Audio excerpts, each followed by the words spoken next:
रूसी सेना का यूक्रेन पर भीषण बमबारी। यूक्रेनी सेना के ठिकानों को टारगेट किया गया है। खेरसोन से क्रीवी रीह तक ताबड़तोड़ हमले हुए। रूसी मिसाइल ने यूक्रेन में मचाई है तबाही।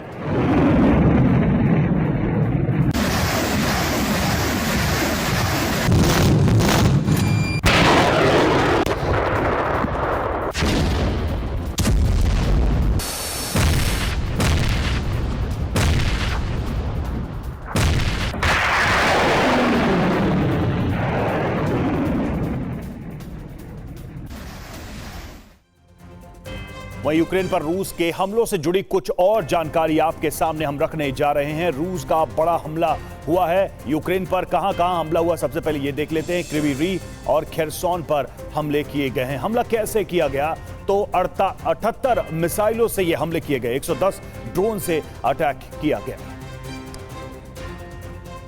साथ ही आपको बता देते हैं कि टारगेट पे क्या क्या है। एनर्जी इंफ्रास्ट्रक्चर, यूक्रेनी एयरबेस, यूक्रेनी सैनिक के ठिकाने, तो ये टारगेट है जिस पर हमले की पूरी तैयारी है। वहीं रूस के व्लादिकावकाज में जबरदस्त धमाका हुआ है। बड़ी खबर है, शॉपिंग सेंटर में विस्फोट से दहला रूसी शहर।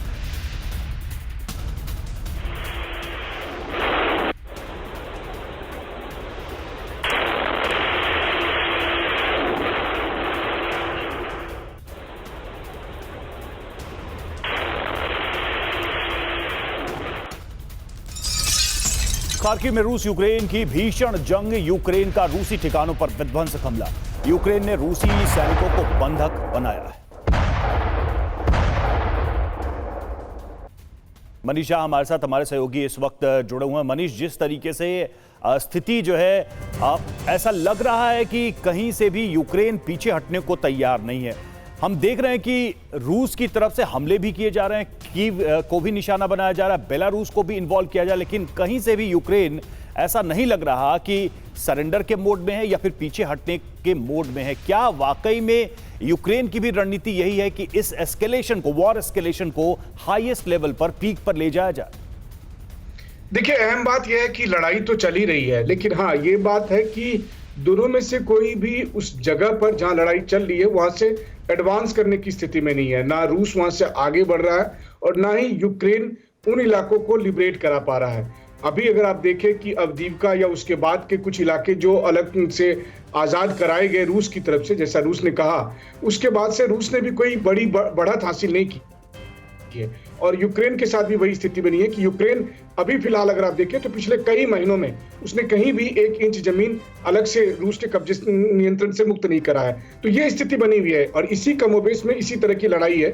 अगर आप कुर्स्क के इलाके छोड़ दें या फिर लॉन्ग रेंज के मिसाइल के हमले को भी छोड़ दें, तो ग्राउंड पर स्थिति यही है कि वो लड़ाई बनी हुई है और वो लड़ाई जारी रहेगी जब तक कि पॉलिटिकल डिसीजन नहीं होता है कि मिलिट्री को पीछे हटना है। बिल्कुल मनीष, हमारे साथ आप जुड़े रहिएगा। और देखिए, एक और अहम खबर है, सीरिया के लताकिया में फायरिंग का मामला सामने आया है। HTS लड़ाकों की अंधाधुंध फायरिंग हुई है। लताकिया के मुख्य चौराहे पर गोलीबारी की गई है।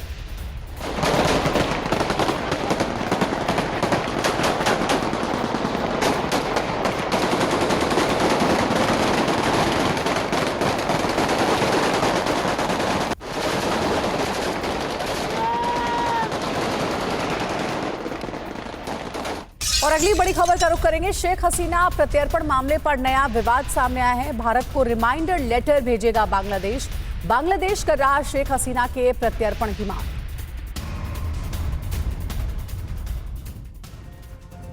और शहबाज शरीफ और मोहम्मद यूनुस के भारत विरोधी प्लान के बारे में आपको बताते हैं। जी हां, शहबाज यूनुस का भारत विरोधी प्लान क्या है? देखिए, बिग बॉल के माध्यम से शेख हसीना के प्रत्यर्पण के मुद्दे को तूल देना, निश्चित तौर पर रिमाइंडर की बात सामने आई है तो यह दिखाई भी दे रहा। अंतर्राष्ट्रीय मंचों पर कूटनीतिक दबाव बनाना, यह भी एक अगला प्लान नजर आ रहा है। यूएन और ICJ का सहारा ले सकता है बांग्लादेश शेख हसीना के मामले में, और डिप्लोमेटिक फायदे के लिए प्रत्यर्पण के मुद्दे का इस्तेमाल कर रहा है बांग्लादेश। और इसके पीछे किसका दिमाग है, यह भी साफ पता चल रहा है। पाकिस्तान को खुश करने के लिए ये सारे स्टेप्स लिए जा रहे हैं, ये सारे कदम उठाए जा रहे हैं। तो शहबाज शरीफ और मोहम्मद यूनुस के भारत विरोधी प्लान पर क्या है भारत की रणनीति, अब ये भी आपको बताते हैं। भारत की स्ट्रेटजी क्या है? कूटनीतिक बातचीत के जरिए हल निकालना, अंतर्राष्ट्रीय सहयोगियों का समर्थन प्राप्त करना, यूएन और आईसीजे में बांग्लादेश को बेनकाब करना, शहबाज यूनुस की साजिश को नाकाम करना। तो देखिए, भारत इस रणनीति के साथ आगे बढ़ेगा। मनीष हमारे साथ जुड़े हुए हमारे सहयोगी, उनसे बात करते हैं इस मुद्दे पर। मनीष, रिमाइंडर लेटर बांग्लादेश की ओर से फिर से भेजा गया है शेख हसीना के प्रत्यर्पण को लेकर, और अभी जो सिनारियो है उसमें यही देखने को मिल रहा है कि बांग्लादेश और पाकिस्तान दोस्त हो गए हैं भारत के खिलाफ अब नई साजिश रचने के लिए। इस पूरे मामले में अब भारत का क्या रुख रहेगा शेख हसीना के प्रत्यर्पण को लेकर? देखिए, सोमवार को बांग्लादेश की तरफ से प्रत्यर्पण का नोटिस पहली बार या नोट बरवल दिया गया था भारत को, और महज 48 घंटे के भीतर बांग्लादेश ने कहा कि हम रिमाइंडर लेटर भेजेंगे। दुनिया में कहीं भी प्रत्यर्पण पर फैसला 48 घंटे में नहीं हुआ है, तो आप समझ सकते हैं कि उनका मकसद शेख हसीना के प्रत्यर्पण, उन्हें पता है कि शेख हसीना की वापसी नहीं होगी, बस इस मुद्दे को वो तूल देना चाहते हैं। भारत क्या करे?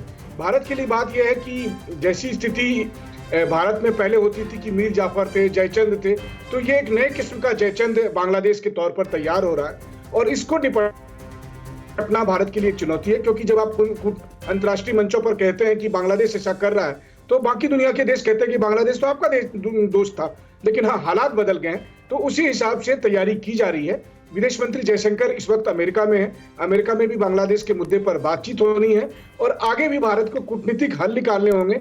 और निश्चित तौर पर उम्मीद की जा रही है कि 20 जनवरी के बाद जब ट्रंप गद्दी पर आएंगे, तो शायद मोहम्मद यूनुस अभी जिस हवा में आप कहें कि उड़ रहे हैं, शायद वहां से वो जमीन पर आएंगे, और उसके बाद फिर भारत अपने कूटनीतिक कदमों का इस्तेमाल ज्यादा बखूबी तरीके से कर सकता है। बिल्कुल, आने वाले दिनों में बांग्लादेश में किस तरह की परिस्थितियां बदलती है, इस पर भी नजर रहेगी। और देखिए, रक्षा के क्षेत्र में भारत की ताकत लगातार बढ़ती जा रही है, और भारत न सिर्फ आत्मनिर्भर बन चुका है, बल्कि दुनिया के दूसरे मुल्कों को हथियार भी बेच रहा है। ब्रह्मोस के बाद अब भारत प्रलय मिसाइल का निर्यात करेगा। इसे रक्षा के क्षेत्र में भारत की ओर से एक और छलांग के तौर पर देखा जा रहा है। प्रलय को डीआरडीओ ने तैयार किया है। डीआरडीओ जल्द ही अपनी प्रलय टैक्टिकल बैलिस्टिक मिसाइल के निर्यात संस्करण का परीक्षण करेगा। कई देशों में प्रलय मिसाइल खरीदने में दिलचस्पी नजर आ रही है। और रक्षा निर्यात में भारत का प्रलय सबसे अहम बातें क्या है, इसको लेकर जरा देख लेते हैं। ये देखिए, प्रलय मिसाइल की ताकत के बारे में कुछ अहम तथ्य आपके सामने हम रखने जा रहे हैं। क्या है इसकी ताकत? कम दूरी की बैलिस्टिक मिसाइल है और जमीन से जमीन पर मार करने की ताकत रखता है। इंटरसेप्टर मिसाइलों को भी मार गिराने में यह सक्षम है। 500 किलोमीटर की दूरी तक सटीक निशाना लगा सकता है। 700 किलोग्राम तक का वॉरहेड यानी हथियार विस्फोटक ले जाने में सक्षम है। हवा में निश्चित दूरी के बाद यह रास्ता मिसाइल बदल सकती है और कम दूरी की परमाणु मिसाइलों को टक्कर दे सकती है। मोबाइल लॉन्चर से भी इसे लॉन्च किया जा सकता है। यह इसकी एक अलग ही खूबी है जो इसे वर्सेटाइल बनाती है। और हथियार एक्सपोर्ट में भारत अब दुनिया में 24वें पायदान पर है। भारत का रक्षा निर्यात तेजी से बढ़ रहा है। आपको बताते हैं भारत कौन कौन से हथियार दुनिया को बेचता है, यानी दुनिया के अलग अलग देशों को निर्यात करता है। रक्षा निर्यात की बात करें तो भारत ने अब तक क्या क्या बड़ी उपलब्धियां हासिल की है किन हथियारों के रूप में? ब्रह्मोस एक सबसे ज्यादा हाई डिमांड मिसाइल है, और अग्नि, पृथ्वी, आकाश, नाग मिसाइलें, ये वो मिसाइलें हैं जो भारत में निर्मित है और दुनिया भर के अलग अलग देशों में इसकी डिमांड है, जिसे भारत सप्लाई भी कर रहा है। मनीष के साथ एक बार बातचीत करते हैं इस पर। मनीष हमारे साथ जुड़े हुए हैं। मनीष, सबसे बड़ी बात है कि भारत धीरे धीरे रक्षा निर्यात में एक प्रमुख भागीदार के तौर पर बढ़ता जा रहा है। इतना बड़ा बाजार है रक्षा निर्यात का। भारत की ये जो रफ्तार, ये जो गति है, ये क्या इंडिकेट कर रही है, क्या बता रही है, कम से कम मिसाइल टेक्नोलॉजी के मामले में? बिल्कुल, देखिए, मिसाइल टेक्नोलॉजी के मामले में ब्रह्मोस के निर्यात के बाद भारत ने वैश्विक बाजार में आप कहें तो एक मजबूत उपस्थिति दर्ज की थी, और ये बताया था कि इस क्षेत्र में अब भारत आगे बढ़ने वाला है। वैसे दुनिया में सबसे अधिक डिफेंस इंपोर्ट में भारत का नाम लिया जाता है, लेकिन भारत धीरे धीरे ही सही इस मार्केट में अपना कदम रख रहा है, और अब एक के बाद एक, पहले ब्रह्मोस और उसके बाद प्रलय मिसाइल के जरिए भारत डिफेंस एक्सपोर्ट में आगे बढ़ रहा है। अहम बात यह है कि हमारा टारगेट पैसिफिक कंट्रीज में कुछ है और कुछ साउथ ईस्ट कंट्रीज में है, जहां पर आसियान कंट्रीज में आप कह सकते हैं, जहां पर कि वो सब देश जिनके जो डिफेंस प्रोडक्शन के मामले में बहुत आगे नहीं है, लेकिन उन्हें जरूरत है, खास करके चीन की चुनौतियों से निपटने के लिए उन्हें जरूरत है। तो हमने फिलीपींस को मिसाइल दिए थे, हम आसियान कंट्री में कई देशों के साथ हमारी बातचीत हो रही है। तो ऐसा लग रहा है कि आने वाले दिनों में या फिर नए साल में आप देखेंगे कि कई नए देश जो हैं वो हमारे बिल्कुल, डिफेंस एक्सपोर्ट एक ऐसी टेरिटरी थी जो भारत लंबे समय से एक्सप्लोर नहीं कर रहा था, लेकिन भारत अब इसमें तेजी से कदम बढ़ाता दिखाई दे रहा है। शुक्रिया मनीषा आपका हमसे जुड़ने के लिए। और अगली खबर का रुख करेंगे। कटरा में श्री माता वैष्णो देवी संघर्ष समिति की तरफ से 72 घंटों के बंद का ऐलान किया गया है। इस बंद की वजह से मां वैष्णो देवी जाने वाले श्रद्धालुओं को भारी परेशानी का सामना करना पड़ सकता है।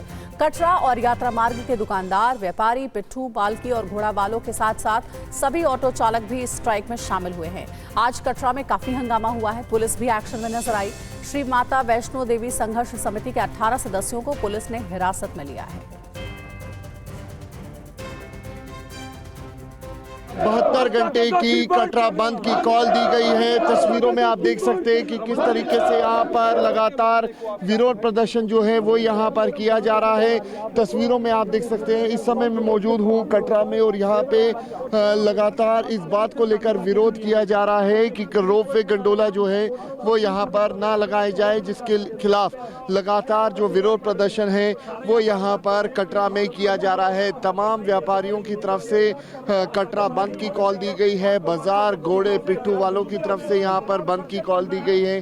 कुछ लोग हमारे साथ मौजूद है। क्या डिमांड है आपकी? सर, ये रोपवे तो हमारे लिए कैंसर की बीमारी है। फिलहाल तो मेन तो सबसे पहले आस्था है। हमें हिंदुओं की आस्था के साथ हम तो खिलवाड़ होने नहीं देंगे अपने जीते जी। क्या मांगे आप?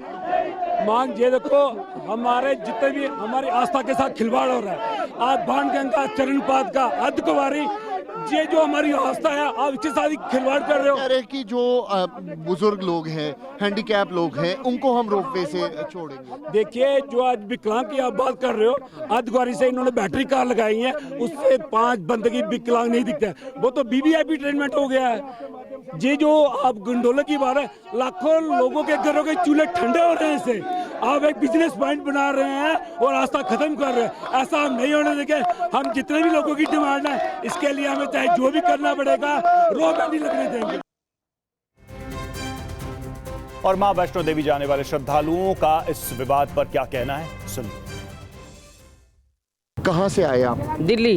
दिल्ली से आज ही पहुँचे आप? आज सुबह पहुँचे हैं। सुबह कैसी व्यवस्था लग रही है? कितना असर लग रहा है आपको बंद का? यहाँ व्यवस्था कुछ भी नहीं है। वहाँ पर भी बड़ी मुश्किल से ऑटो मिला। आपको लगता है कि रोपवे गंडोला जो सरकार बोल रही है बनना चाहिए?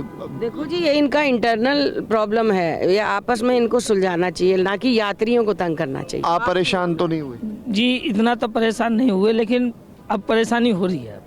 किस हिसाब से हो रही है? अब खाने पीने के हिसाब से परेशानी हो रही है। बाकी माता के दर्शन बहुत बढ़िया हुए। दर्शन अच्छे हुए? हाँ, दर्शन बढ़िया, दर्शन बहुत बढ़िया। व्यवस्था ठीक थी? व्यवस्था बढ़िया, वहाँ बढ़िया, बहुत बढ़िया व्यवस्था। वहाँ पर व्यवस्था बहुत। बंद की वजह से असर पड़ा? बंद की वजह से दिक्कत हो गई है। कैसी व्यवस्था है? व्यवस्था ऊपर तो सही है, मगर यहाँ थोड़ी प्रॉब्लम है। बाजार वगैरह बंद है, से दिक्कत हो रही है यात्रियों को। प्रॉब्लम तो ये है क्योंकि लोकल के जो मार्केट है अगर वो बंद है और ट्रैवल्स का प्रॉब्लम है तो उसके लिए दिक्कत तो है, जो लोग आ रहे हैं यहाँ पे दर्शन के लिए। लेकिन अगर साइन बोर्ड वगैरह वाले अगर रूप रेल वगैरह बना रहे हैं, वो भी डेवलपमेंट ही है और लोग देखते हैं, उसके लिए भी वो भी अच्छा लगेगा, उसके लिए भी फ़ायदा होगा। ऐसा है, कोई भी नई चीज़ आती है तो बहिष्कार भी किया जाता है और उसका स्वागत भी किया जाता है। कुछ लोग ऐसे भी